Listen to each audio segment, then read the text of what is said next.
Filmer des émotions, les rendre en 2 dimensions, c'est le projet un peu fou de cet étudiant en Master 1, produits et services multimédia. Il réalise un court-métrage d'animation. Lise Raffi et Yann Schmitt les ont suivis en plein travail à Montbéliard.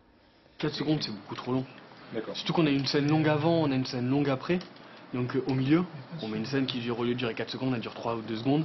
Dernière ligne droite pour les 7 membres de l'équipe Awesome Studio et leur film d'animation 3D Petite Cause, Grande Conséquence. Après la pré-production et la réalisation qui les a occupés durant la majeure partie de l'année universitaire, ils terminent le rendu. Une seule image, il faut à peu près 7 minutes de rendu. Donc ça, c'est le temps de calcul que va mettre l'ordinateur pour créer cette image. Et nous, notre court-métrage dure 3 minutes. Donc à raison de 25 images par seconde, il y a plus de 4500 images à réaliser.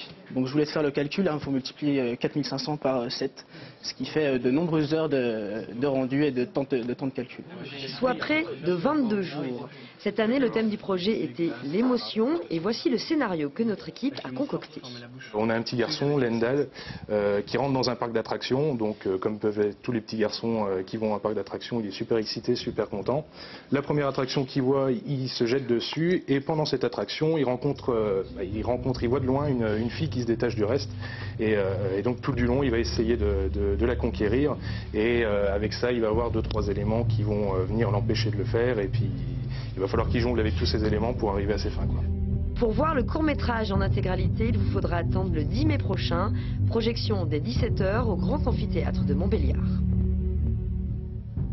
C'est la fin de cette édition. Merci pour votre fidélité. Je vous souhaite une très belle soirée sur France Télévisions.